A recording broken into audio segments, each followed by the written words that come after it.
Gracias otra vez, hermano Israel.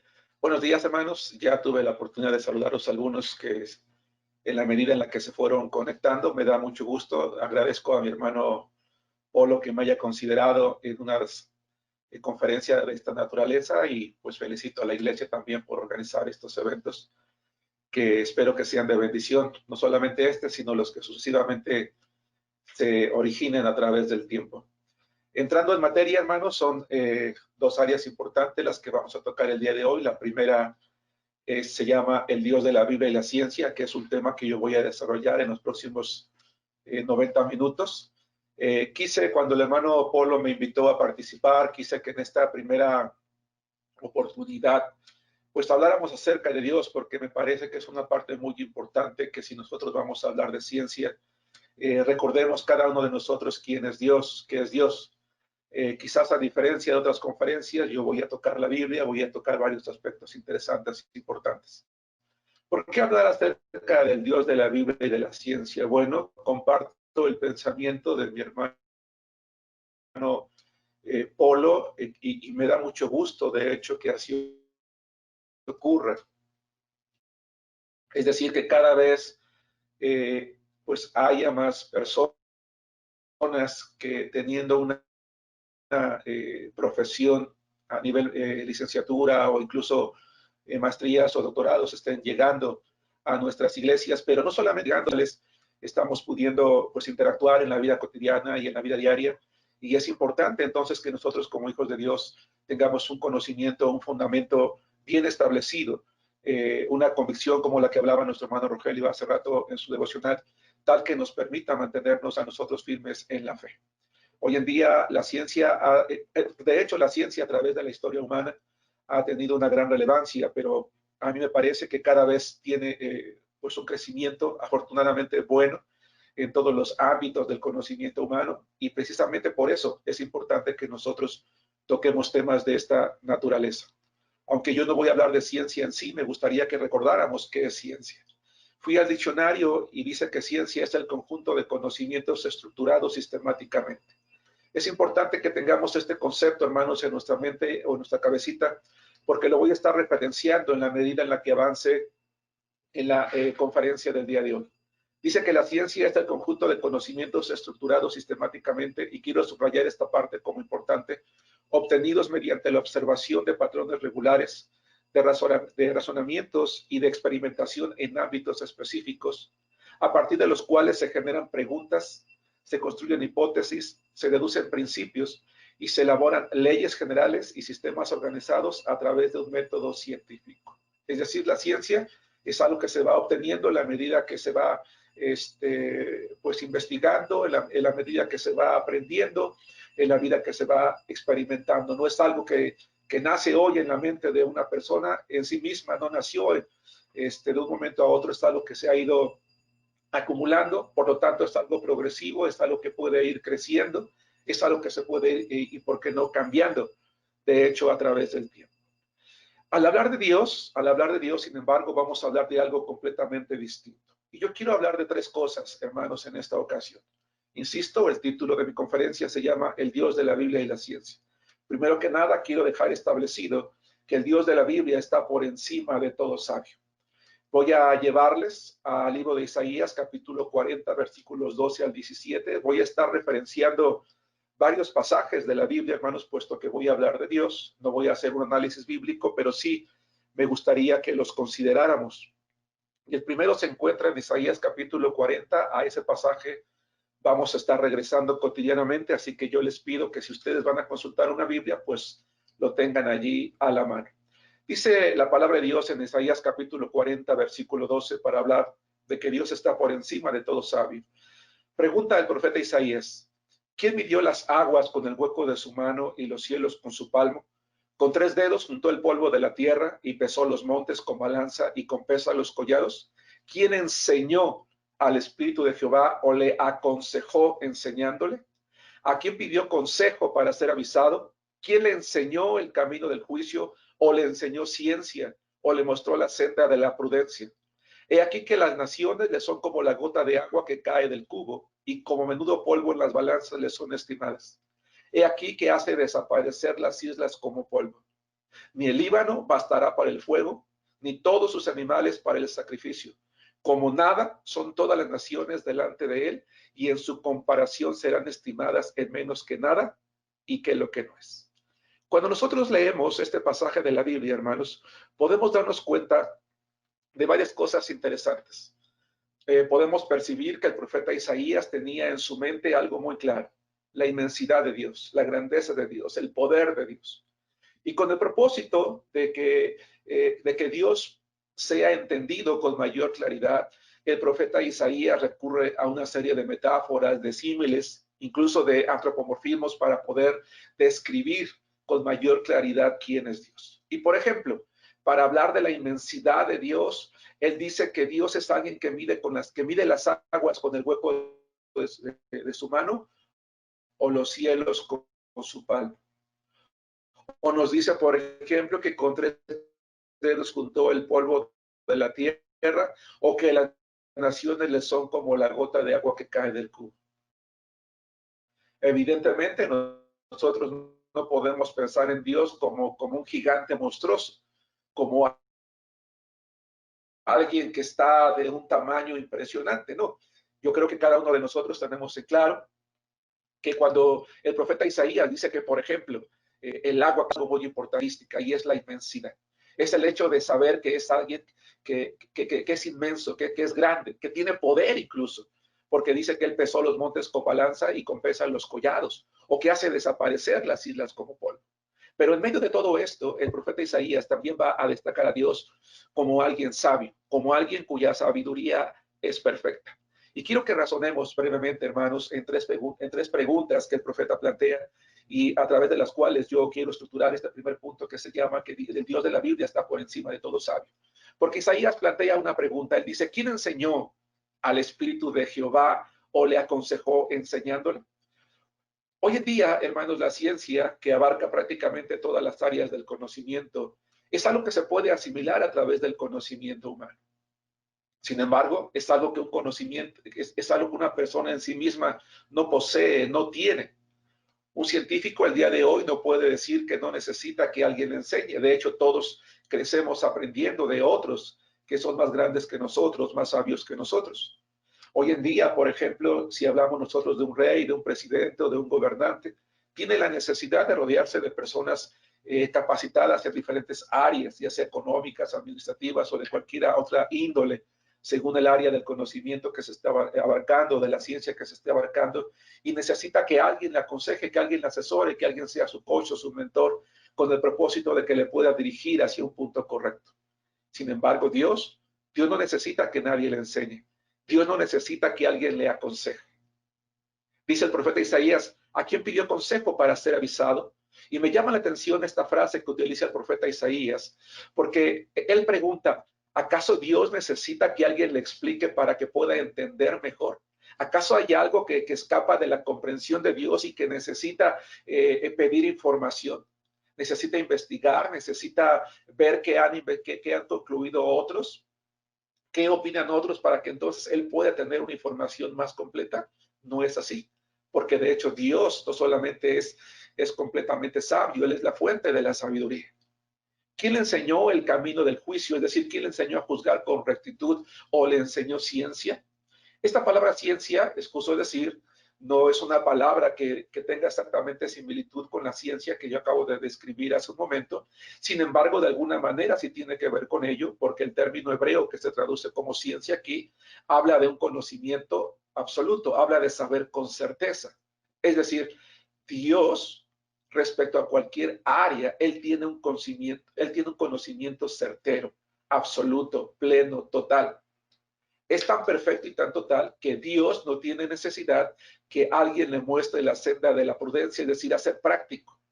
Esto me hace pensar, por ejemplo, hermanos, que si ustedes y yo fuésemos científicos, o personas que estamos estudiando alguna ciencia, la que ustedes quieran, pues definitivamente para ser buenos científicos tenemos que ser prácticos. Es decir, de qué manera podemos llevar a cabo un procedimiento, de qué manera podemos establecer un proceso, cuál es la forma más correcta de empezar, de terminar o de concluir. Pero Dios está por encima de todo sabio, porque Él es alguien completamente práctico. tan práctico, hermanos, que solamente basta ver la individualidad del cuerpo humano, la funcionalidad del universo, hermanos, que es práctico, ¿verdad? Que está funcionando tan perfectamente, hermanos, que Dios no está buscando la manera de corregir algo que le salió mal. Podemos verlo, hermanos, decía yo hace un momento, en la complejidad del funcionamiento del cuerpo humano. Podemos ver la practicidad de Dios, la sabiduría de Dios, el conocimiento de Dios en el funcionamiento del cerebro, hermanos. Dicen los científicos que tiene 100,000 millones de células nerviosas y que sin embargo se comunican entre sí por medio de impulsos nerviosos que hacen funcionar perfectamente, hermanos, nuestro cuerpo humano. Podemos hablar de la estructura de una célula. Hoy en día, cada vez más científicos, hermanos, biólogos, en la medida en la que comprenden el funcionamiento de la célula, no pueden omitir el hecho de que tal complejidad tuvo que haber sido diseñada por alguien sabio. En el pasado, muchos biólogos, muchos sabios estaban en contra, hermanos, de creer en una inteligencia superior, de creer en Dios. Cuando Carlos Darwin habló, hermanos, del proceso de selección natural, algo con lo que crecimos todos nosotros en la escuela, se dio por hecho que así era. Sin embargo, en la medida que la ciencia ha logrado profundizar en conocer este funcionamiento, hermanos, los científicos dicen, esto no es así, esto exactamente es algo ampliamente cuestionable. Tenemos que ver cómo funciona el universo. El universo, hermanos, a pesar de que todo está en movimiento, está funcionando perfectamente. Y está funcionando perfectamente, hermanos, porque Dios es sabio. Es más, este sabio que hizo este universo es alguien que lo mantiene en funcionamiento. Dice la palabra de Dios, hermanos, en Colosenses capítulo 1, versículo 17, algo que a mí me impresiona. Hay ocasiones en las que quizás algún científico logra desarrollar algo nuevo, pero en algún momento se sale del control porque no pudo prever a lo mejor alguna consecuencia, porque a pesar de su investigación tan profunda, no pudo determinar en qué momento algo le iba a fallar y entonces tiene que encontrar la manera de corregir, no así Dios. Y esto es porque Él tiene tanta sabiduría que lo creó perfectamente. Por ejemplo, Colosenses capítulo 1, versículo 17, dice, hablando acerca de Jesucristo, que Él es antes de todas las cosas y que todas las cosas en Él subsisten. Esta expresión, hermanos, o esta oración es impresionante, hermanos, porque esa palabra griega subsiste da la idea, hermanos, de mantener en armonía y en orden. Lo que este pasaje dice es que el Dios sabio, el Dios de la Biblia, es alguien que tiene bajo control el funcionamiento del universo. Algunos de nosotros quizás vimos la película de Armagedón o hemos visto algunas películas en las cuales hay un caos, hermanos, en el universo, donde los planetas chocan, donde los meteoritos de grandes proporciones vienen en dirección a la Tierra, causando un apocalipsis de esa naturaleza. ¿Quieren que les diga una cosa? Eso no va a ocurrir jamás. Eso no va a ocurrir jamás porque el Dios sabio tiene en sus manos el control, el funcionamiento, la armonía del universo. Sí, hablando escatológicamente, un área en la que también, hermanos, he tratado de especializarme, dice que un día va a ocurrir algo semejante como esto, pero eso será porque está dentro de los planes de Dios, hermanos. Pero el Dios sabio mantiene en orden todo. Es más, el Dios de la Biblia está tan encima de todo sabio que si nosotros el día de hoy pudiéramos juntar a los mejores sabios de las ciencias filosóficas, matemáticas, naturales y técnicas, sociales, ideales y reales, en las cuales están estructuradas casi todas las áreas, hermanos, del conocimiento humano, nadie podría enseñar algo nuevo a Dios, el Dios de la Biblia. Ese Dios que se manifestó a nosotros, hermanos, en la persona del Señor Jesucristo. La Biblia dice, Isaías dice que Dios lo sabe todo, que Él, a diferencia de nosotros, a diferencia de cualquier científico, de la ciencia misma en sí, Él no necesita obtener conocimiento mediante la observación. Dios no es alguien que está creciendo en conocimiento. Dios no es alguien que hoy sabe más de lo que sabía ayer y mañana no sabrá más de lo que sabe hoy. Él no está observando para aprender. Dios ya lo sabe todo. El hombre de ciencia necesita ir aprendiendo. Dios tiene un conocimiento completo y perfecto. Sin embargo, el hombre de ciencia, hermanos, en mi opinión, es alguien que solamente ha logrado a través del estudio personal conocer un poco más que la mayoría de los hombres. En mi opinión, su conocimiento acerca de las cosas solo le permite conocer, comprender y entender las leyes que Dios creó y que son las que están rigiendo el universo y el funcionamiento humano, la vida en sí misma. Quiero repetir esta idea. El hombre de ciencia solamente es alguien que a través del estudio personal ha logrado conocer un poco más que la gran mayoría de las personas. Pero ese conocimiento solamente le está permitiendo, solo le está permitiendo descubrir, conocer, entender las leyes que ya fueron creadas, que ya fueron establecidas por alguien y que están funcionando. Y que a través del tiempo el hombre simplemente está logrando comprender para poder muchas veces trabajar con ellas a su favor o en favor de la humanidad. Cuando el hombre de ciencia, hermanos, ha logrado comprender cómo funciona el universo, le ha puesto nombre a las leyes, pero son leyes que él no creó, insisto, son leyes que ha descubierto. De esa manera, hermanos, nosotros podemos conocer hoy las leyes de Kepler, que son las leyes acerca de los movimientos de los planetas, que nos permiten comprender mejor cómo funciona el universo. O, por ejemplo, las leyes de Newton, hermanos, consideradas como las más importantes de la mecánica clásica, o la ley de la gravitación universal, o podemos conocer las leyes, hermanos, de la termodinámica, pero son leyes, insisto, que simplemente nos permiten comprender lo que ya está hecho, leyes que ya estaban establecidas por alguien que es más sabio y que es Dios. Déjenme decirles entonces, hermanos, que la ciencia es buena. La ciencia provee de un gran conocimiento, hermanos, a quien se introduce en ella. Pero no hay un solo científico que sea capaz de saberlo todo. De hecho, déjenme decirles, hermanos, que un científico solo puede apoyarse en lo que otros han venido descubriendo, o incluso que él mismo descubre a través de su investigación personal. Y saben una cosa, hermanos, quiero decirles algo. Muchas veces el hombre de ciencia se ha percatado que incluso sus colegas científicos no logran ponerse de acuerdo en ciertas áreas del conocimiento porque uno opina una cosa y otro opina otra. O peor aún, hay hombres de ciencia que han descubierto que lo que otros habían descubierto estaba incompleto o incluso imperfecto. Por ejemplo, la teoría de la evolución. La teoría de la evolución, hermanos, hoy es ampliamente cuestionada, ya que cada vez, hermanos, es mayor el número de científicos que no encuentran una explicación lógica a la selección natural propuesta por Darwin. Y que, sin embargo, se decía, ¿verdad?, que ella explicaba con claridad la evolución biológica. Hoy cada vez es más creciente el número de científicos, hermanos, que no solamente la ha cuestionado, sino que incluso la ha rechazado. El mismo origen del hombre, hermanos. Por ejemplo, si nosotros recordamos nuestros estudios de secundaria, porque por lo menos los de mi generación, y quiero pensar que todavía está en los libros, hermanos, hablaba del hombre de Piltdown, que se supone que era el Edamón perdido entre el mono y el hombre. Hoy se sabe que esto es una gran mentira, que es un fraude acerca de la evolución. A través del tiempo se descubrió, hermanos, que simplemente eran dientes de chimpancé y que era la mandíbula de un orangután. O, por ejemplo, acerca del hombre de Java, que más tarde se bautizó con el nombre de Pithecanthropus erectus y que se supone que era uno de los eslabones que implicaba que el hombre ya podía, o el mono podía pararse más rectamente.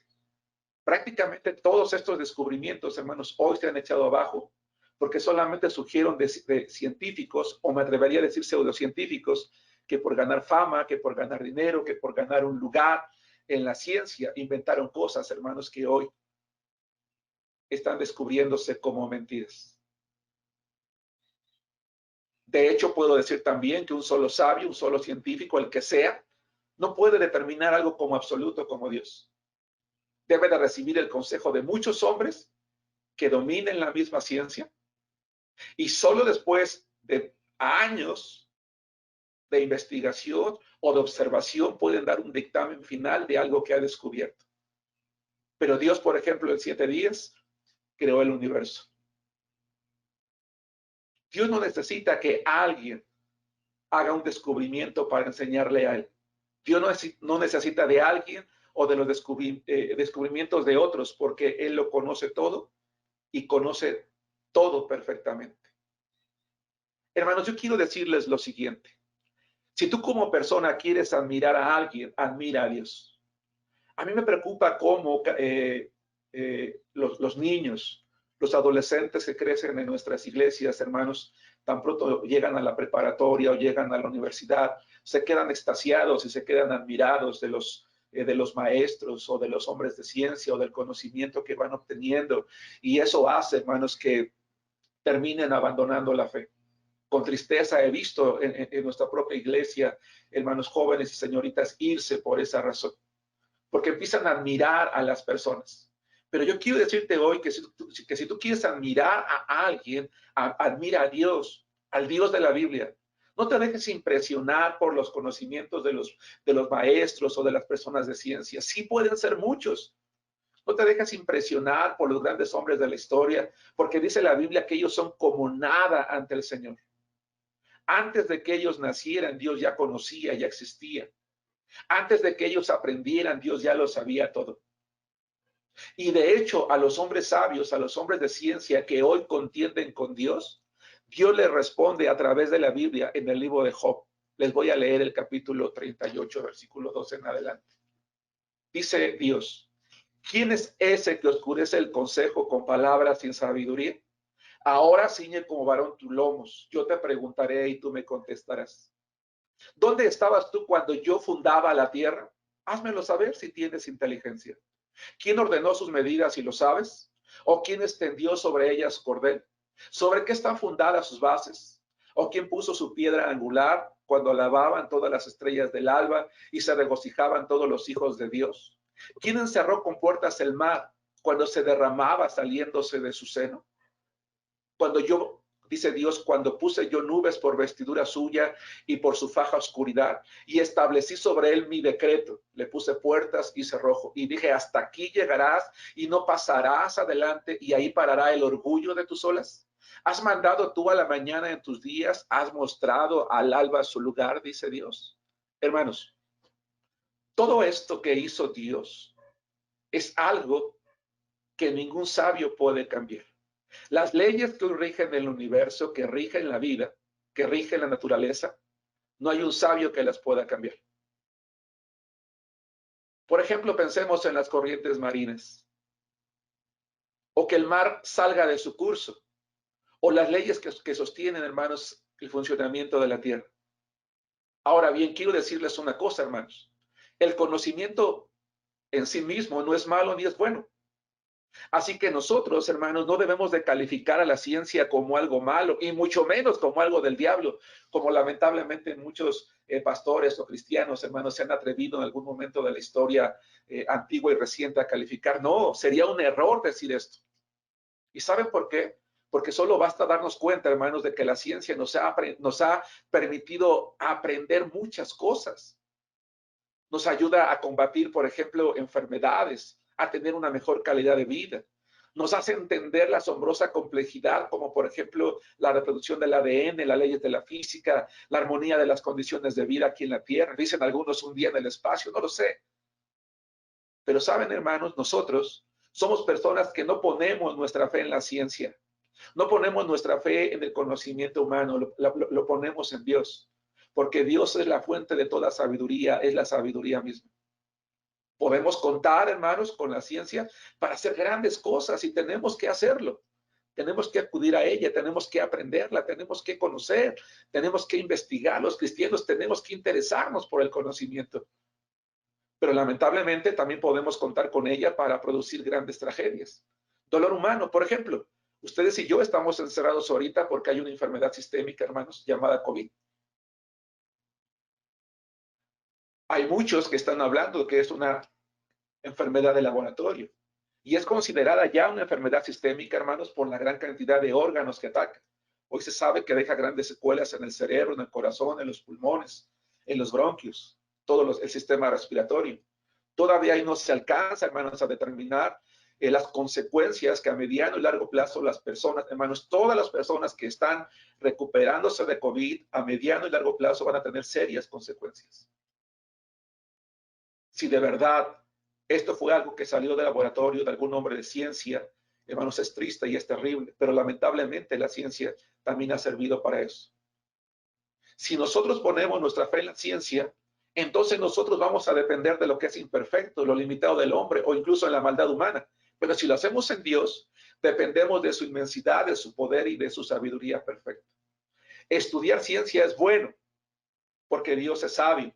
Es más, Una persona que estudia ciencia es bendecida por Dios. Quiero repetir esta idea. Una persona que estudia ciencia es bendecida por Dios porque Proverbios capítulo 22, versículo 12, dice que los ojos de Jehová velan por la ciencia. Pero también hace una advertencia. Él trastorna las cosas, las ideas, los pensamientos de los prevaricadores. Hermanos, un cristiano puede ser científico. ¿Saben por qué? Porque Dios nos hizo seres racionales, nos hizo seres inteligentes. Quiero, hermanos, hablar de Galileo Galilei. Galileo Galilei, hermanos, dijo lo siguiente: no me siento obligado a creer que el mismo Dios que nos ha dotado con el sentido, razón e intelecto, nos haya destinado a renunciar a su uso. Estoy de acuerdo con él. ¿Sí se dan cuenta? Y nosotros tenemos que hacer uso de esa inteligencia, hermanos, de la cual Dios nos dotó. El mismo Galileo Galilei, hermanos, conocido el día de hoy como el padre de la astronomía moderna, dijo lo siguiente: la Biblia muestra el camino para ir al cielo, no la manera en que funcionan los cielos. Esto me gusta mucho, hermanos, porque sí, la Biblia nos muestra el camino para ir al cielo, no la manera en que funciona el cielo o el universo. Para eso existe la ciencia.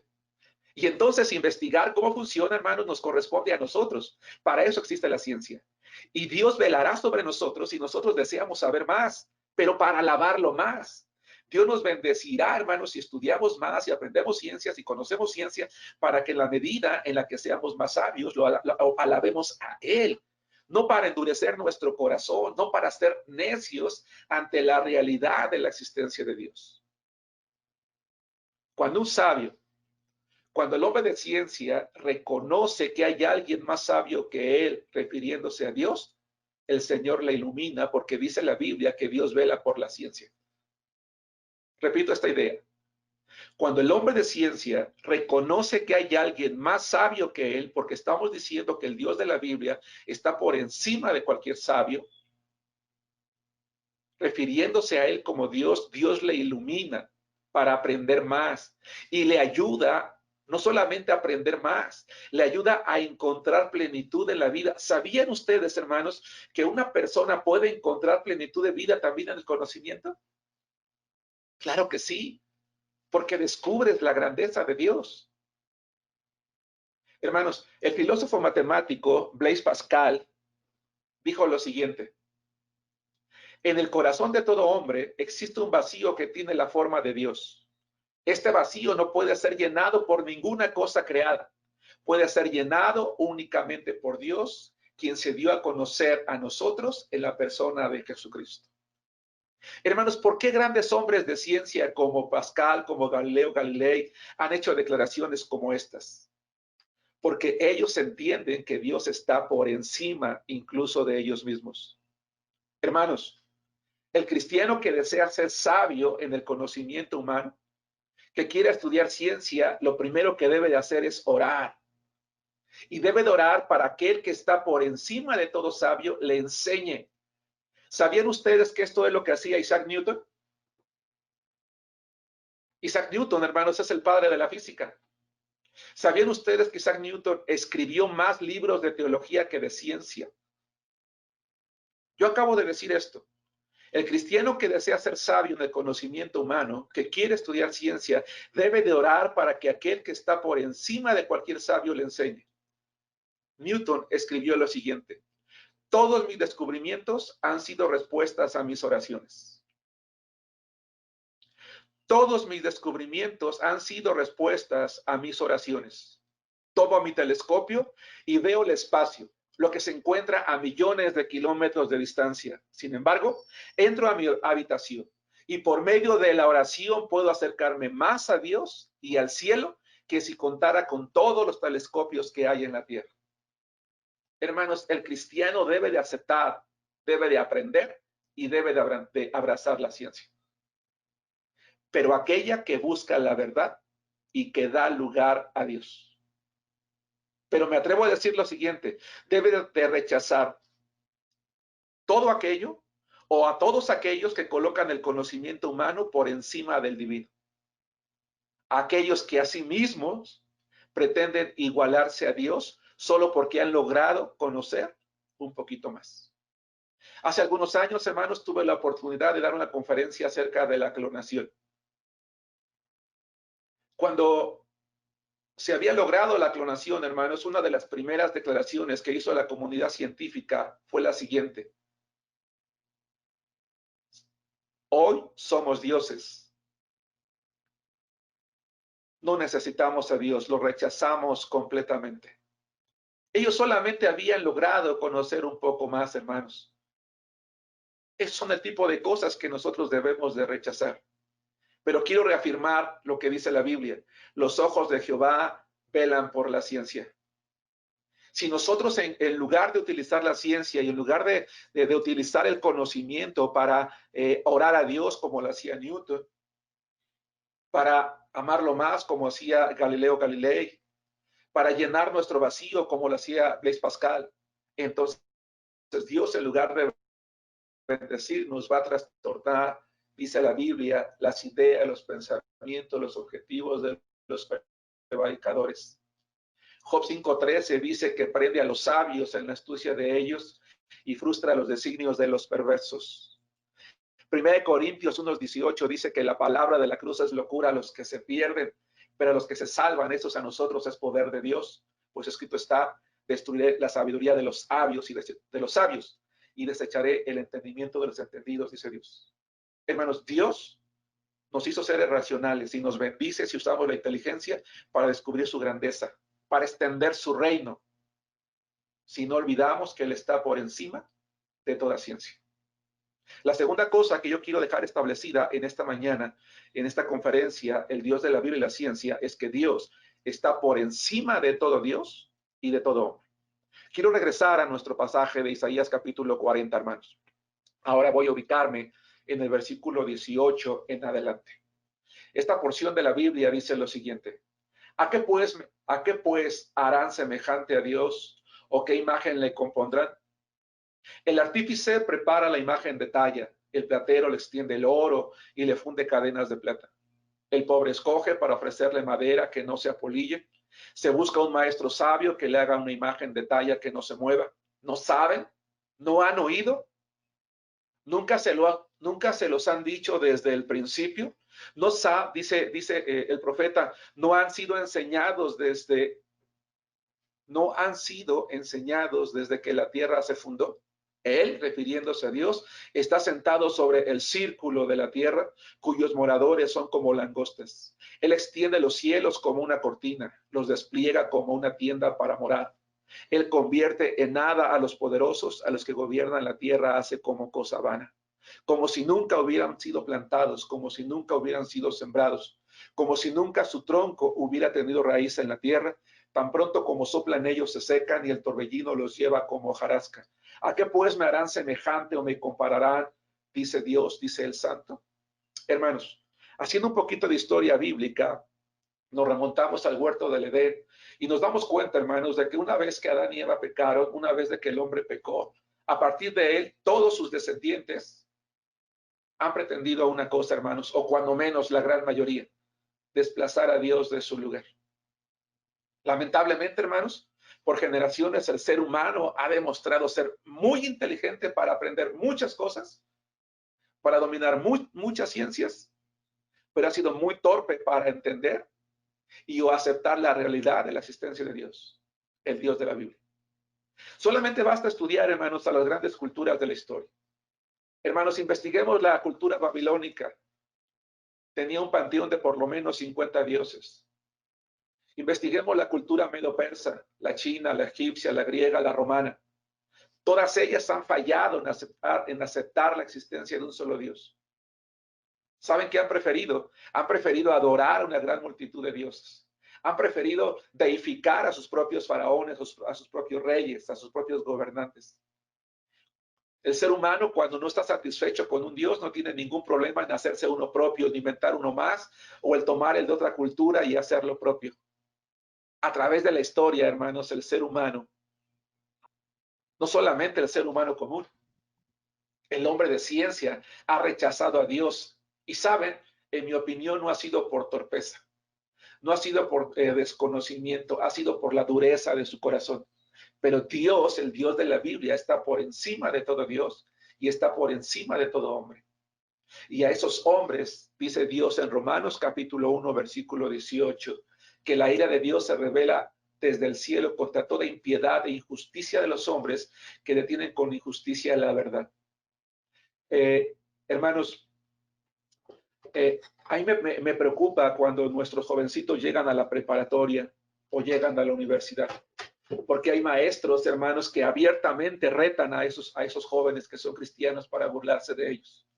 Hay el caso de una señorita de la iglesia que al entrar apenas a primer semestre en la preparatoria, un maestro le dijo, su maestro de filosofía, él decía, yo abiertamente estoy en contra de Dios, así que de una vez quiero que levanten su mano aquí quienes son mis alumnos, porque yo estoy en contra de ellos.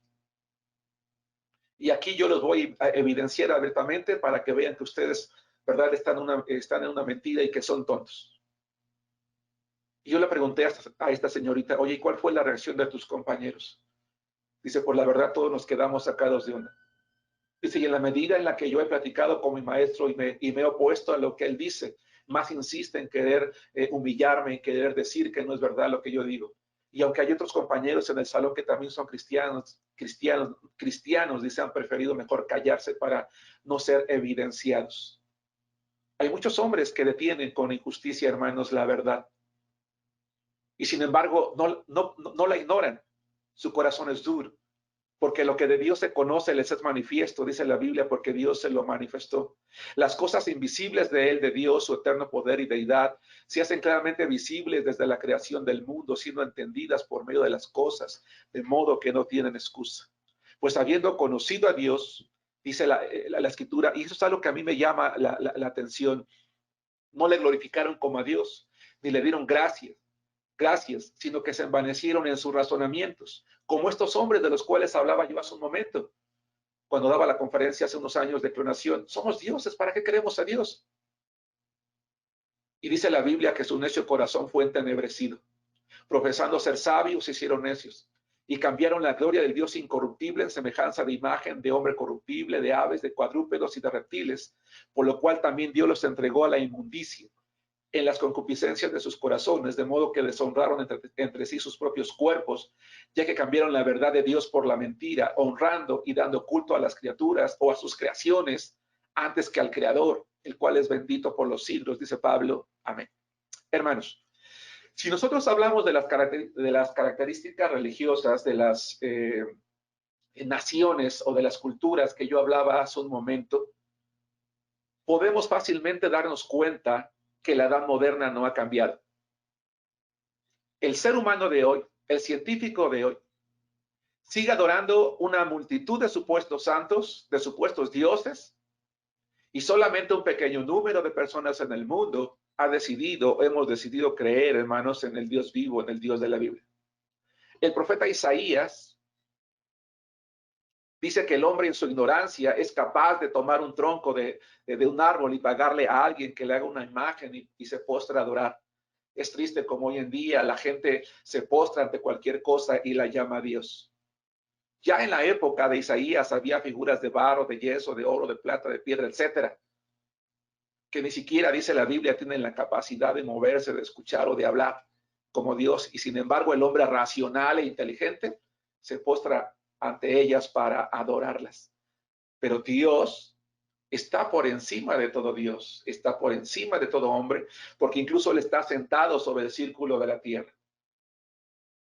Antes de que Galileo Galilei declarara que la tierra no era plana o era un círculo, o de que los hombres descubrieran, hermanos, la Biblia ya lo decía. La Biblia dice que Dios despliega como una tienda el cielo para morar, que convierte en nada a los poderosos. Pero también quiero decirles una cosa, hermanos. Afortunadamente, desde la antigüedad han existido muchos hombres de ciencia que han preferido adorar a Dios antes que cualquier otra cosa. Han negado sentirse superiores a Él. Quiero referenciar, hermanos, nuevamente a Newton. Newton decía, este bellísimo sistema compuesto por el Sol, los planetas y los cometas, no pudo menos que haber sido creado por consejo y dominio de un ente poderoso e inteligente. El Dios supremo es un ser eterno, infinito, absolutamente perfecto. Y agregó lo siguiente: el ateísmo es tan insensato. Cuando miro en el sistema solar, veo la Tierra a la distancia correcta del Sol para recibir las cantidades adecuadas de calor y luz. Esto no sucedió por casualidad. Louis Pasteur, científico francés, hermanos, reconocido o conocido por todos nosotros, dijo lo siguiente. Me encanta la frase de Pasteur. Cuanto más estudio la naturaleza, más asombrado quedo ante el trabajo del Creador. Y escuchen lo siguiente. Un poco de ciencia distancia a uno de Dios, pero mucha ciencia le acerca a Dios. Kepler, una figura clave, hermanos, en la revolución científica, astrónomo y matemático. Él dijo lo siguiente: yo quería ser teólogo. Durante mucho tiempo fui infeliz porque no pude hacerlo. Pero ahora que lo soy, por fin Dios es alabado por mi obra, incluso en la astronomía. Arthur Holly Compton, premio Nobel de Física, hermanos, en 1927, dijo lo siguiente: para mí, la fe comienza con la comprensión de que una inteligencia suprema dio el ser al universo y creó al hombre. Yo no encuentro difícil tener esta fe porque un universo ordenado de manera inteligente da testimonio de la más grande declaración jamás hecha: en el principio creó Dios. ¿Se dan cuenta? Wernher von Braun, el primer director de la NASA, hermanos, dijo lo siguiente: mis experiencias con la ciencia me llevaron a Dios. Algunos retan a la ciencia que pruebe la existencia de Dios, pero pregunta a él: ¿es realmente necesario que encendamos una vela para ver el sol? O Blaise Pascal. Blaise Pascal, hermanos, que ya referencié hace un momento, él planteó un argumento. Él argumentaba que es mejor apostar por creer en Dios que no hacerlo. Y a esto, a través de la historia, se le conoció como la apuesta de Pascal. La apuesta de Pascal, hermanos, es un argumento en una discusión sobre la creencia en la existencia de Dios. Y él dice lo siguiente: basado en el pensamiento de que la existencia de Dios es una cuestión de azar, el argumento plantea que, aunque no se conoce de modo seguro si Dios existe, lo racional es apostar que sí existe. La razón es que, aun cuando la probabilidad de la existencia de Dios fuera extremadamente pequeña, tal pequeñez sería compensada por la gran ganancia que se obtendría, o sea, la gloria eterna. Básicamente, hermanos, el argumento plantea 4 escenarios. Puedes creer en Dios. Si existe, entonces irás al cielo. Puedes creer en Dios. Si no existe, entonces no ganarás nada, no perderás nada. Puedes no creer en Dios. Si no existe, entonces tampoco ganarás nada. Puedes no creer en Dios. Si existe, entonces no irás al cielo. ¿Saben qué hizo Pascal? Pascal abandonó las matemáticas y la física para dedicarse a la filosofía y a la teología, porque decidió, hermanos, adorar a Dios. Porque él entendió, hermanos, que no había más grande Dios que el Dios de la Biblia, y no había hombre más grande, no había nadie que superara a Dios. Y para terminar, 3. No solamente quiero dejar establecido, hermanos, que el Dios de la Biblia está por encima de todo sabio, que está por encima de Dios y que por encima de todo Dios o de todo hombre, sino también quiero dejar en claro, hermanos, que Dios está por encima de cualquier inventor. Quiero que regresemos a Isaías capítulo 40, versículos 26 al 31, hermanos. Quiero aprovechar los siguientes minutos para mencionar lo siguiente. Isaías capítulo 40, versículos 26 en adelante. Vamos a ver lo que dice este pasaje de la Escritura. Dice: levanten en alto sus ojos y miren quién creó estas cosas. Él saca y cuenta su ejército. Ojalá puedan apagar sus micrófonos, hermanos. Se prendieron por allí algunos micrófonos, se oyen un ruido. Levanten en alto sus ojos y miren quién creó estas cosas. Él saca y cuenta su ejército, a todas llama por sus nombres. Ninguna faltará, tal es la grandeza de su fuerza y el poder de su dominio. ¿Por qué dices, oh Jacob, y hablas tú, Israel? Mi camino está escondido de Jehová, y de mi Dios pasó mi juicio. ¿No has sabido, no has oído que el Dios eterno es Jehová, el cual creó, el cual inventó, el cual diseñó los confines de la tierra? No desfallece ni se fatiga con cansancio, y su entendimiento no hay quien lo alcance. Hermanos, quiero decirles una cosa No sé si ustedes estén de acuerdo conmigo. En mi opinión, algo es seguro y aceptado por prácticamente todos. Entre más grande es la obra, más grande es el creador, más grande es el inventor. Entre más grande es una obra, más grande es el inventor. Y si esto es una realidad, entonces Dios debe de ser alguien inmenso. Porque toda su creación es inmensa. Hermanos, hay cosas que personalmente me sorprenden y me sorprenden mucho. El hombre de ciencia ha logrado inventar, hermanos, un sinfín de cosas maravillosas. Me atrevo a decirles que hay áreas en las que la realidad incluso ha superado la ciencia.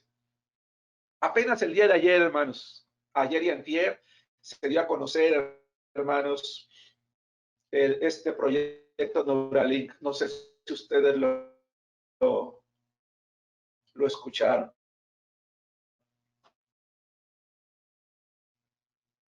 Neuralink, hermanos, es una empresa de neurotecnología que se ha especializado en el desarrollo de interfaces cerebro-computadora.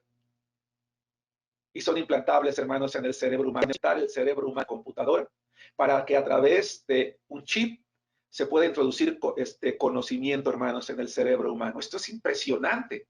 Es un invento impresionante, hermanos. Va a revolucionar, si llega a funcionar adecuadamente, va a reflexionar la historia. Va a cambiar la historia, perdón. El hombre tiene la posibilidad de alcanzar una inteligencia tan grande que los boletines informativos de las diferentes áreas del conocimiento, hermanos, no dejan de dar a conocer los grandes inventos y los grandes descubrimientos, la complejidad, lo profundo.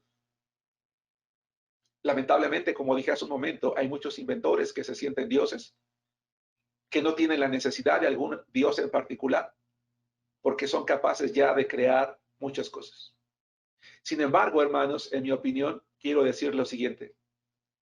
El hombre de ciencia, en realidad, lo que está descubriendo es para qué sirve y cómo funciona la materia. Y con base en ello es que produce cosas. Está descubriendo cómo funciona una pequeña parte de todo aquello que proviene del verdadero creador e inventor de todo, que es Dios, el Dios de la Biblia. Y les voy a decir por qué. Porque Dios creó la materia. Y todo está hecho de materia. El único creador, el único inventor real es Dios. El ser humano solo ha aprendido a transformar aquello que ya fue creado, pero no es capaz de crearla. Y esto es corroborado, hermanos, por la ley de la conservación de la materia. La ley de la conservación de la materia dice que la materia no se crea ni se destruye, solo se transforma. El hombre jamás se igualará a Dios como creador o inventor. Cuando Dios creó la materia, lo hizo sin tener nada a la mano, lo hizo de la nada. Por eso es que aquel científico que declaró que la declaración más grande que hay es aquella que dice que en el principio creó Dios. Porque esa palabra crear da la idea de creación ex nihilo, de crear de la nada. Dios es tan grande, hermanos, y tan perfecto, que está muy, pero muy por encima de cualquier inventor. Es tan poderoso que diseñó los confines del universo y además dice la Biblia que no desfallece ni se fatiga con cansancio y que su entendimiento, hermanos, no hay quien lo alcance. La obra de Dios, hermanos, es tan completa que la ciencia en todas sus ramas está ampliamente sorprendida de cómo el universo está regido por leyes de carácter inmutable, de constantes naturales que resultan ideales para que la Tierra albergue vida. El universo está tan perfectamente ordenado y regulado porque Dios, su inventor, lo creó como un pequeño reflejo, hermanos, de lo que Él es, de su propia perfección. Dios, hermanos, es el inventor del universo, Dios es el inventor de la vida. Lo creó también, hermanos, que si tan solo tomamos como ejemplo la intensidad de las fuerzas físicas fundamentales, hablo del electromagnetismo, la gravedad, la interacción nuclear fuerte y la interacción nuclear débil, nos daríamos cuenta, hermanos, que las cuatro actúan sobre todos los objetos del universo y están ajustadas y equilibradas con tanta precisión, hermanos, que el menor cambio acabaría con la vida existente. A muchos sabios, a muchos científicos, no les satisface la explicación, hermanos, de que tal exactitud de este invento llamado universo, ser humano, vida, sea pura coincidencia. Aunque muchos se niegan a reconocer la realidad de Dios, hay muchos que lo reconocen, hermanos, como el máximo creador. Ya referencié a Newton, puedo hablar de Copérnico, puedo hablar de Ampère, puedo hablar de Linneo, puedo hablar de Kepler, puedo hablar de Volta, puedo hablar de Hoyle, puedo hablar de Black, puedo hablar de Pasteur, puedo hablar de muchos que han tenido el valor, hermanos, de confesar su fe. De hombres, de mujeres, a quienes su sabiduría no les estorbó para en humildad reconocer la existencia de Dios. Por ejemplo, Thomas Alva Edison. Él es el inventor, hermanos. Él es el inventor de la bombilla. Es considerado uno de los más grandes inventores en la historia humana porque él registró unas 1093 patentes según sus biógrafos. Él dijo en cierta ocasión lo siguiente: mi máximo respeto y mi máxima admiración a todos los ingenieros, especialmente al mayor de todos ellos, que es Dios. Hermanos, para mí, una mente verdaderamente racional e inteligente es aquella que acepta que hay un Dios, el Dios de la Biblia. Alguien perfectamente inteligente y todopoderoso que pudo inventar, crear con absoluta precisión y orden todo lo que existe, todo lo que hay en el universo, la vida humana. Hermanos, quiero concluir mi exposición de hoy diciéndoles lo siguiente. Personalmente, hermanos, estoy convencido racionalmente de la existencia de Dios. A través de mis 40 años como cristiano, he procurado usar la inteligencia que Dios me dio, que evidentemente comparada con las grandes mentes brillantes que hoy existen es pequeña. Pero me gusta usarla para conocerlo más. Me gusta leer, me gusta investigar, me gusta cuestionar. Sin embargo, hermanos, para mí el Dios de la Biblia es tan personal que a través de los años no solo ha respondido a mis preguntas más profundas a través de la Biblia. Me ha enseñado que mi fe no es un invento de mis miedos, no es el producto de mi imaginación. Tengo la plena convicción, hermanos, y la seguridad de que un día lo veré en su gloria, de que un día estaré con él por la eternidad y que lo adoraré por ser el más grande inventor, por el único sabio entre los sabios.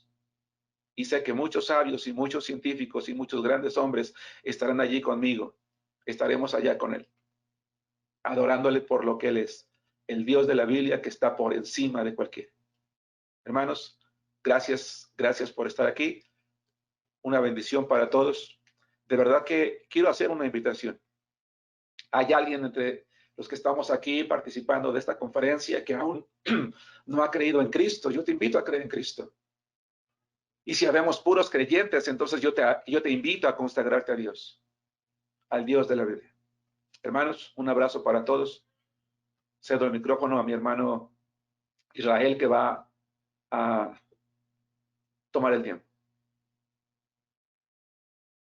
Muchas gracias, hermano Germán, por su exposición, por haberse preparado para compartir con nosotros en esta mañana. Y bueno, ahora le vamos a dar el tiempo a una sesión de preguntas. Le voy a dar la palabra a nuestro hermano Tonatiu, que es el encargado de estar moderando las preguntas. Bueno, tenemos aquí unas preguntas que quiero compartirle. La primera es, ¿cuáles son algunos ejemplos de que los datos en la Biblia son conocimientos estructurados y comprobables? Gracias, hermano. Bueno, hay algo muy interesante, ¿no?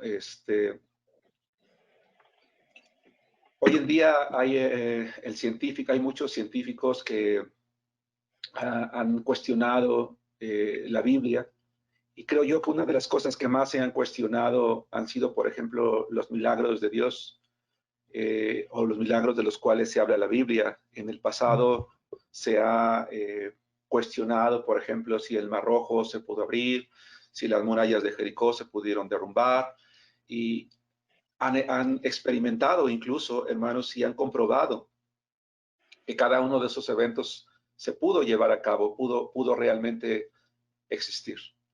La Biblia está estructurada perfectamente, hermanos, porque cada uno del contenido no solamente está bien redactado, no solamente está bien planteado de manera lógica, de manera entendible de tal manera que hoy cualquier persona, hermanos, que conozca acerca de estructura, de gramática, acerca del área del conocimiento, puede entender perfectamente, hermanos, su contenido.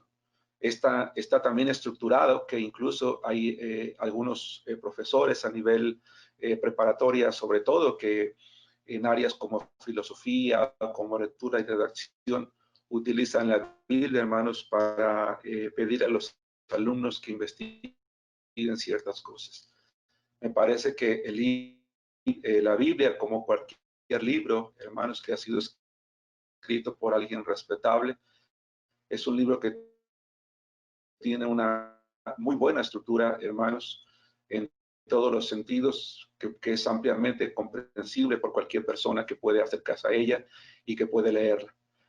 Hoy en día se puede comprobar perfectamente, hermanos, la de Cristo. Por aquellos hermanos que les gusta leer, seguramente conocen a Lee Strobel. Lee Strobel es un abogado en Estados Unidos que su origen era ateo.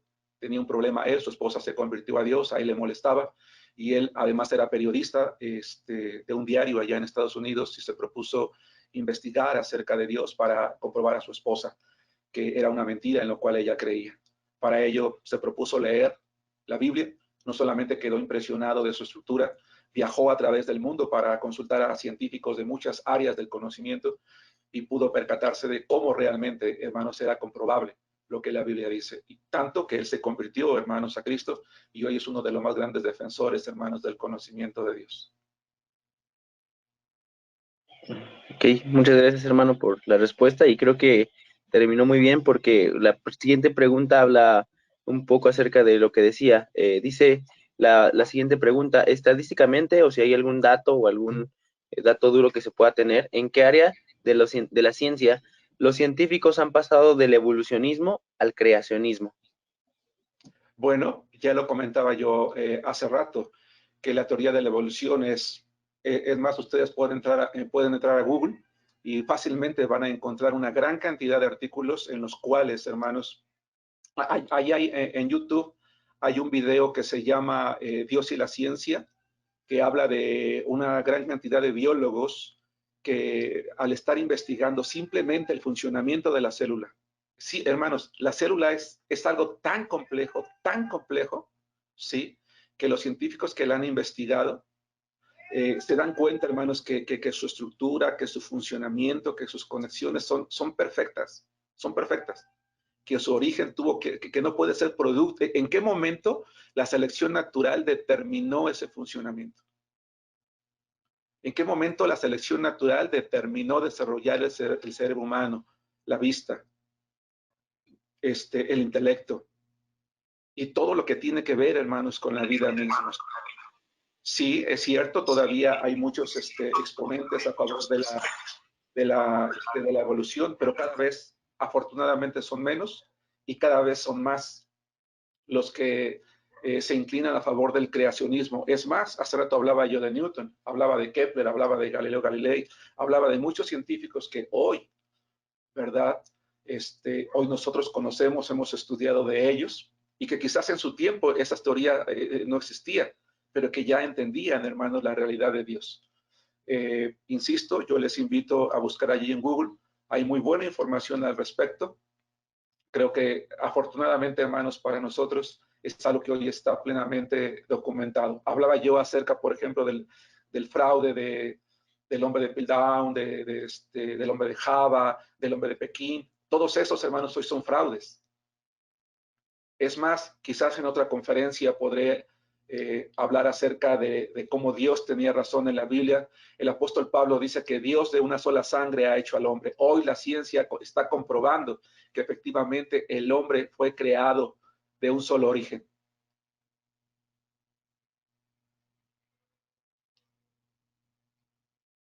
Ok, hermano. Hombre. Adelante.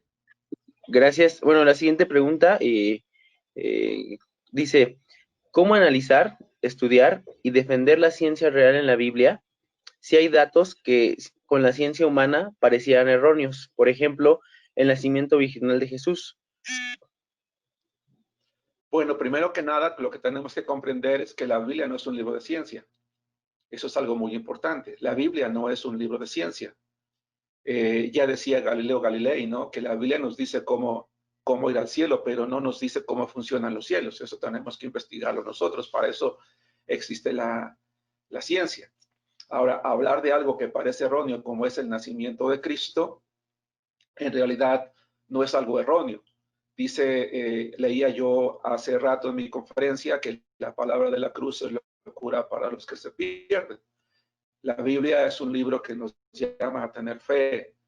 Hay muchas cosas, hermanos, que salen de la racionalidad humana, porque estamos nosotros convencidos de que la vida humana no puede tener sino un origen único, que es la unión de dos gametos, el gameto masculino y el gameto femenino, hermanos, que al unirse forman una célula y a partir de ese momento el desarrollo de la vida. Pero la palabra de Dios nos asegura, ¿verdad?, que Dios, el Dios de la Biblia, tiene la capacidad, que Dios, el Dios de la vida, tiene la capacidad para generar la vida. Y así como tuvo el poder para crear al hombre del polvo de la tierra, tiene la capacidad de crear vida en el vientre de una mujer sin la necesidad, hermanos, de un espermatozoide. Hablar del nacimiento virginal de Cristo no es hablar de una aseveración científica, es hablar de una realidad divina hecha por el poder de Dios, en lo cual nosotros lo que requerimos es fe. Gracias, hermano. Perdón, si yo califico como erróneo eso, tendría que calificar como erróneo todo lo que tiene que ver con la fe o todo lo que tiene que ver con Dios o incluso Dios mismo. Ok, gracias, hermano, por su respuesta. Y la siguiente pregunta es similar. Dice, ¿Dios es una cuestión de tener datos comprobables o medibles o de fe? Hebreos 11 dice, pero sin fe es imposible agradar a Dios, porque es necesario que el que se acerca a Dios crea que le hay y que es galardonador de los que le buscan. En este sentido, ¿usted cree y en su opinión que llega un punto en el que la fe es necesaria para acercarnos a Dios? Para acercarnos a Dios necesitamos fe y necesitamos racionalidad, necesitamos conocimiento. Cuando ese pasaje dice que sin fe es imposible agradar a Dios, significa que yo como persona de Dios, como hombre de Dios, si quiero agradarlo a Él, todo lo que yo hago, tengo que hacerlo con fe. Por ejemplo, si yo soy un hombre de ciencia que no lo soy y pretendo involucrarme en cualquier área del conocimiento, entonces tengo que hacer lo que hacía Isaac Newton. Isaac Newton decía que todos sus descubrimientos eran el resultado de sus oraciones a Dios. Yo voy a Dios y yo le digo, Señor, yo quiero investigar, quiero conocer. Y quiero hacerlo porque tengo fe en que tú me darás la capacidad de aprender y de comprender. Y tengo fe en que entre más conozca, voy a comprender más tu realidad y tu perfección. Por supuesto que necesitamos fe, pero el apóstol Pablo en Romanos capítulo 12 dice, les ruego por las misericordias de Dios que presenten sus cuerpos en sacrificio vivo, santo, agradable a Dios, que es culto racional. El mejor culto racional que podemos ofrecerle a Dios es utilizar nuestra inteligencia y nuestros sentidos para decir con firmeza, yo creo en Dios porque racionalmente así lo he decidido. Creo en Dios porque en mi inteligencia que Él me ha dado, compruebo a través de la ciencia, a través del conocimiento, a través de la vida, que Dios es un Dios real. Por eso yo concluía mi exposición diciendo que yo racionalmente estoy convencido de la realidad de Dios. Hay algo que mi racionalidad quizás no me permite alcanzar y comprender, pero entonces tengo fe. Es decir, por supuesto que necesito fe. Fe y arrepentimiento son los requisitos para ir a Dios. Fe es el requisito para agradarle y fe también es el requisito para incrementar el conocimiento. Y entre más fe tengo, Dios más inteligencia puede darme, porque dice Proverbios 22 que leímos hace rato, Él vela sobre la ciencia. Gracias, hermano. Dice también, bueno, nuestro hermano dice, como cristianos, ¿hasta dónde podemos aceptar la ciencia y la tecnología? Por ejemplo, usted hablaba del chip, ¿verdad? De Neuralink. Y actualmente, bueno, muchos gobiernos están tomando ciertas medidas pues más tecnológicas como huellas digitales, los reconocimientos faciales, huellas digitales. ¿Y usted qué piensa o qué cree, cuál es el límite aceptable hasta como nosotros como creyentes podemos involucrarnos? Yo creo que el único límite sería que en un momento dado nosotros creamos que por tener esa tecnología implantada en nosotros vamos a ser superhombres. Dos, sobre todo creer que la ciencia o la tecnología pueden hacer a un lado a Dios. La única limitante que yo pondría es el momento en el que nosotros creemos que esa ciencia o esa tecnología pone a un lado a Dios. De ahí en fuera, yo creo que no solamente debemos de aceptarla, sino que debemos de hacer uso de ella. Esto que estamos haciendo ahorita es producto de la tecnología, es producto de la ciencia. Uno de los primeros propósitos de Neuralink, hermanos, es ayudar a las personas que tienen problemas como hipertrofias, no sé si es el nombre correcto, o tienen problemas como el problema que tenía Stephen Hawking, se me fue el nombre, hemiplegia, ¿verdad? La idea principal de Neuralink, hermanos, es conectar el cerebro para que las personas que están incapacitadas en sus extremidades puedan a través de su cerebro conectarse con la máquina, dar instrucciones y así poder incrementar su comportamiento. Pero la idea futura de Neuralink es, ya se habla incluso de un nivel cognitivo superhumano, así lo describió el día de ayer, hermanos, el CEO de Neuralink. La idea es que en nuestro cerebro entre información. Si eso no atenta contra Dios, yo no le veo ningún problema, insisto. La única limitante sería creer que esto puede desplazar a Dios de nuestra fe, de nuestras vidas, o negar su realidad. Tenemos que hacer uso de la tecnología. Yo soy fan de la tecnología y tenemos que usarla incluso, hermanos, en la propagación del Evangelio. Gracias, hermano. Bueno, también nos dice alguien más, dice, estos hombres, el profesor de matemáticas de la Universidad del País Vasco, Juan Carlos Gorostizaga, y el doctor en la misma materia por la Universidad de Murcia, Milenko Bernadic, y se han publicado el libro Sin embargo, no se mueve. Ellos se basan en la Biblia y en sus estudios. ¿No sería bueno replantearnos nuestro universo? ¿En qué sentido tendríamos que replantearlo? Bueno, El universo, hermanos, hoy está comprobado que está en movimiento. Todo en el universo, hermanos, está en movimiento, todo. No hay nada estático. Si ustedes y yo pudiéramos tomar una nave, hermanos, e ir al espacio, todo, absolutamente todo está en movimiento. Nosotros ahorita nos estamos moviendo a miles de kilómetros, es imperceptible, hermanos, porque es una velocidad constante, pero nos estamos moviendo. ¿De qué manera podríamos plantearnos, hermanos, el universo? Bueno, no alcanzo a comprender la pregunta, ojalá el hermano la pueda complementar, pero déjenme decirles, hermanos, que el universo está funcionando, lo dije hace rato, de acuerdo a Colosenses 1:17, está en armonía. Es más, los astrónomos dicen hoy en día que el universo funciona tan perfectamente. Un científico dijo lo siguiente, no estoy de acuerdo con él, pero lo dijo, no recuerdo su nombre. Decía, el universo funciona tan perfectamente que una mente brillante tuvo que haberlo desarrollado, aunque sea como tarea escolar. Porque la casualidad no pudo haber hecho que funcione de esa manera. Se está expandiendo, de hecho. Ojalá pudiera complementar la pregunta. Adelante. Sí, justo la complemento.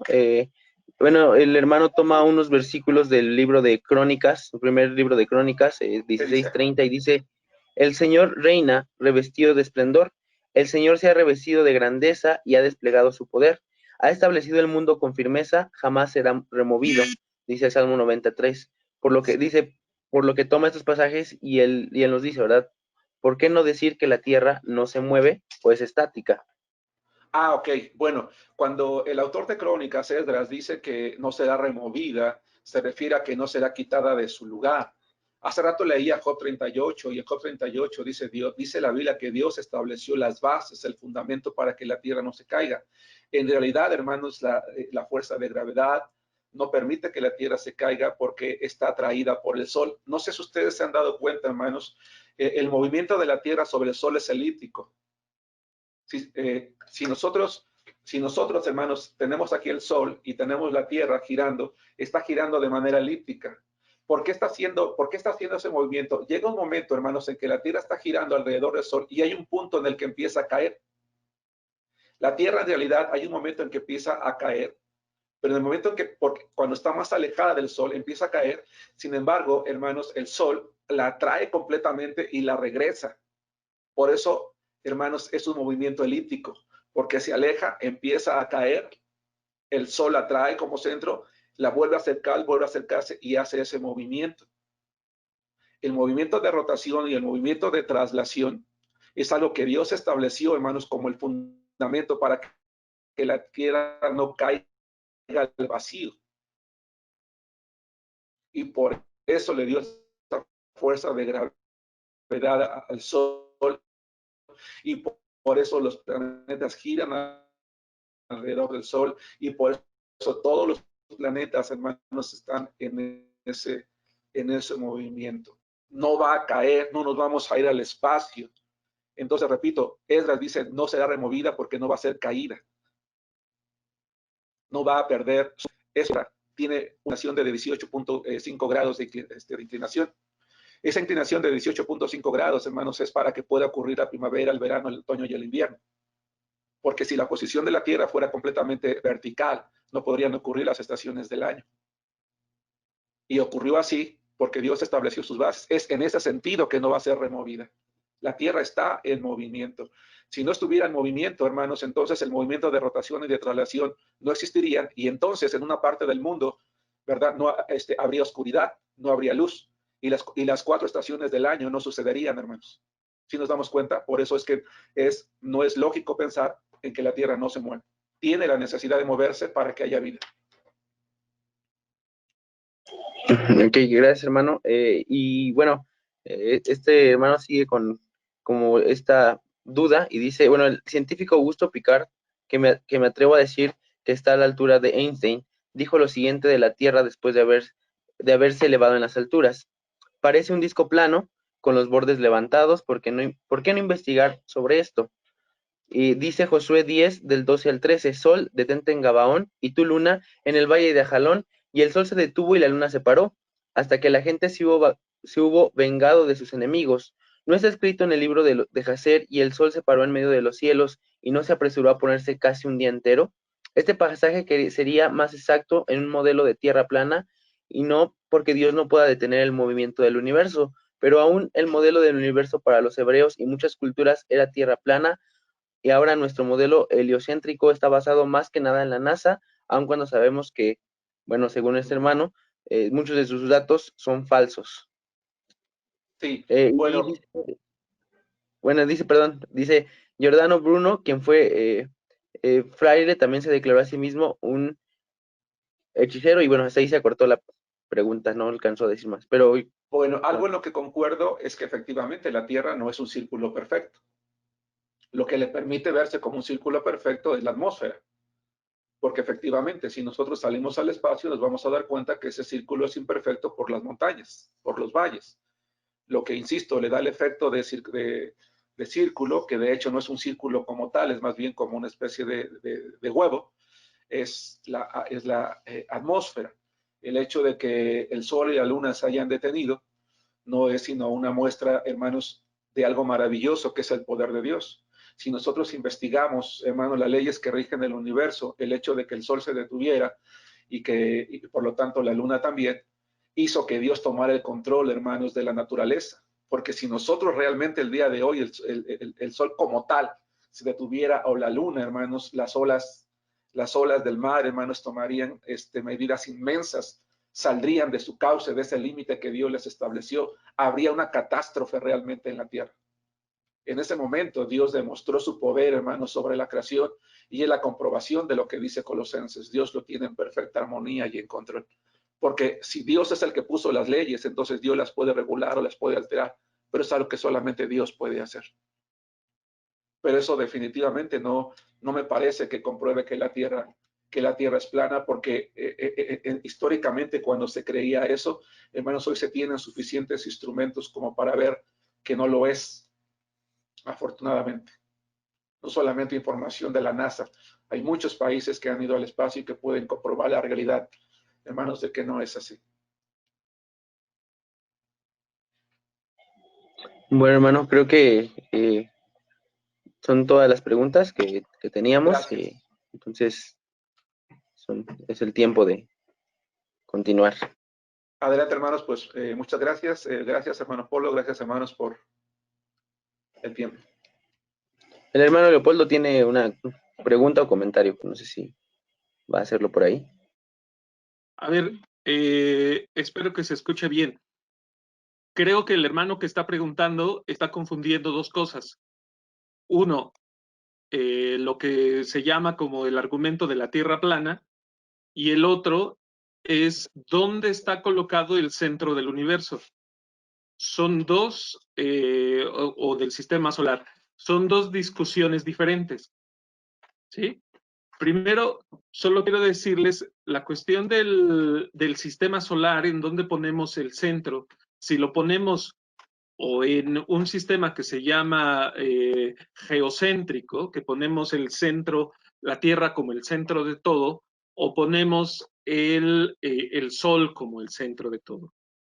Esto fue una discusión muy fuerte en el Renacimiento, y el problema no era tanto como nosotros nos han enseñado, como bien decía el hermano Germán, en nuestras clases nos enseñan normalmente que todo el mundo pensaba que la Tierra era el centro, y entonces cuando Kepler, si no recuerdo mal, es el que propone que el Sol es el centro del universo. Entonces hay de hecho un libro muy, muy famoso que se llama Las Revoluciones Científicas. Entonces, cuando todo el mundo dice, fue el Sol, entonces se crea una revolución. Solamente yo quiero decir una cosa, en realidad es indistinto en dónde pongas el centro.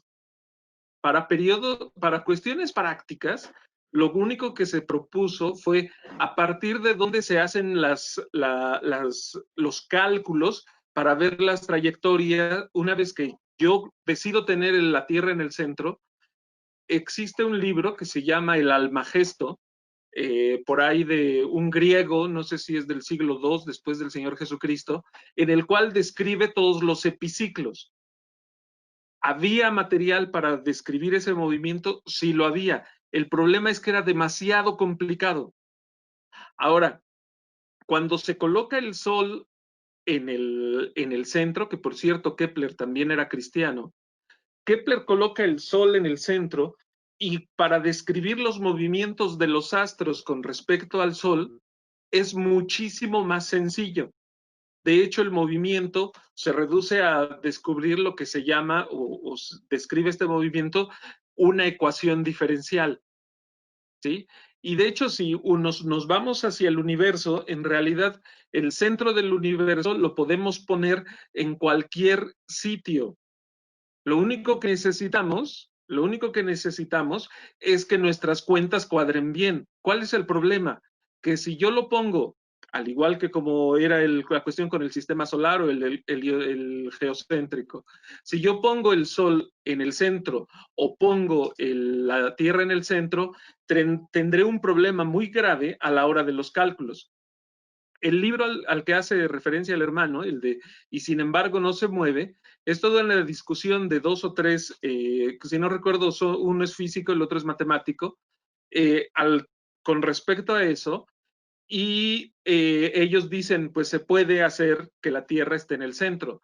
Ahora, el hecho de que se pueda hacer que la Tierra esté en el centro no implica que haya un cambio en la estructura del universo. En lo que implica es que tanto se pueden hacer tan rápido las cuentas. Ahora, en estos días no hay mucho problema porque tenemos las computadoras y hacen unos cálculos rapidísimos. Pero cuando todo esto es una discusión muy fuerte y se decantan, y el sistema de Kepler es uno de los más, es el que al final nos rige ahora para describir nuestro sistema solar, y por eso se llama sistema solar, la riqueza es que simplificaba mucho las cosas. Y de hecho, como les vuelvo a repetir, se llama El Almagesto este libro, y tiene una cantidad de cálculos impresionantes. ¿Qué pasa? Que mientras más planetas metes en el sistema, mientras más cosas metes, lunas y demás, todos los cálculos se vuelven brutales. Además, pensemos, cuando se está escribiendo eso, todo lo hacían con geometría que vemos en la secundaria y si acaso en la prepa, trigonometría. Hacían cosas brutales, cosas muy grandes. Una de ellas, por ejemplo, fue calcular el perímetro de la Tierra. Lo que dicen, y se mezcla un poco con que si la Tierra era un disco, no es cierto que fuera un consenso que la Tierra fuera plana, no. Aristarco de Samos calculó el perímetro de la Tierra con un error muy pequeño y solamente usando triángulos semejantes. Vuelvo a repetir lo que vemos en trigonometría. Entonces, sí quería decir esto, que no se puede mezclar dos aspectos diferentes con respecto a la Tierra plana.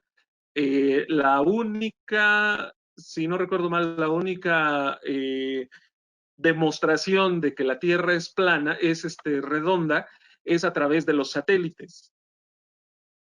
¿Por qué?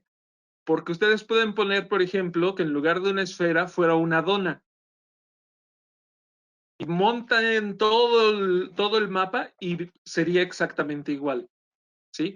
Ahora, hay ciertas regularidades que evidentemente implican y hacen que uno esté convencido que la Tierra es una esfera. Yo personalmente no creo en la Tierra plana y cuando dicen en algunas ocasiones que mencionan no deberíamos plantearnos el universo, no, en realidad no nos estamos planteando el universo. La discusión es las herramientas que describen ese universo. Y yo creo que en ese sentido estoy totalmente de acuerdo con el hermano Germán. Lo que nos va a cambiar mucho, y de hecho es lo único que ha estado cambiando, son las maneras en las cuales describimos ese universo. Pero el universo en realidad sigue su curso, sigue su marcha, solamente como Dios lo ha prescrito, y nosotros, pobres seres humanos, en realidad solamente nos queda muy poco más aparte de describirlo. Y ya para terminar, solo quería decirles, por ejemplo, una idea muy extendida es que el universo es infinito. Las teorías más cercanas establecen que el universo no es infinito, el universo es finito. Y ya nada más solo quería hacer una acotación. Cuando una pregunta dice que si hay evidencias de hechos comprobables que en la Biblia se describen, quería contarles que, por ejemplo, cuando el Señor Jesucristo multiplica los panes y los peces, cuando uno lee esto, la mayoría de nosotros creemos, y todo mundo, si somos cristianos, decimos fue un milagro. Si no somos cristianos, decimos esto es un cuento. Ocurre, y ahí sí entra un poco de matemáticas, hay un resultado, un teorema dado por un señor que se llama Tarski-Banach, y ese teorema es un resultado matemático demostrable. Ese teorema, para entenderlo rápido, dice, si tú tomas un chícharo, lo partes en diferentes secciones finitas y lo vuelves a reensamblar, puedes formar una esfera exactamente igual al Sol, en tamaño, en peso. ¿Sí? Eso no tiene nada que ver con la intuición, ¿eh? Nada que ver. Lo cual quiere decir que el Señor Jesús, como es Dios y todo lo sabe y todo lo conoce, Él podía saber de qué manera partir las cosas, volverlas a reensamblar y tomar de esas 5 tortillas, 5 panes, formar lo suficiente para alimentar a 5,000. Eso es algo comprobado por la matemática teórica. Este resultado es de inicios del siglo XX. Y la verdad, cuando yo lo escuché, yo me quedé con la boca abierta y inmediatamente me acordé de la alimentación de los 5,000. Yo creo que como eso hay diferentes cosas que si tú vas avanzando un poco en cuestiones de física, de matemáticas, dices, bueno, es que sí, para nosotros es un milagro, ¿no? Pero para Dios es algo que ya está y que existe, ¿no? Y sí, el teorema lo pueden buscar quien quiera, es Banach-Tarski, Tarski con Y, son 2 matemáticos muy importantes, muy famosos, y eso lo demostraron, ¿eh? No hay un ápice de cosa que uno diga, es que sí es cierto, no es cierto. Es una demostración matemática y en matemáticas se tiene la ventaja de que no depende de un experimento o algo del estilo. Son una serie de razonamientos lógicos que nos llevan a establecer si algo es cierto o no. En el caso de este teorema, es cierto. Gracias. Perdón, es que no pude resistir la tentación.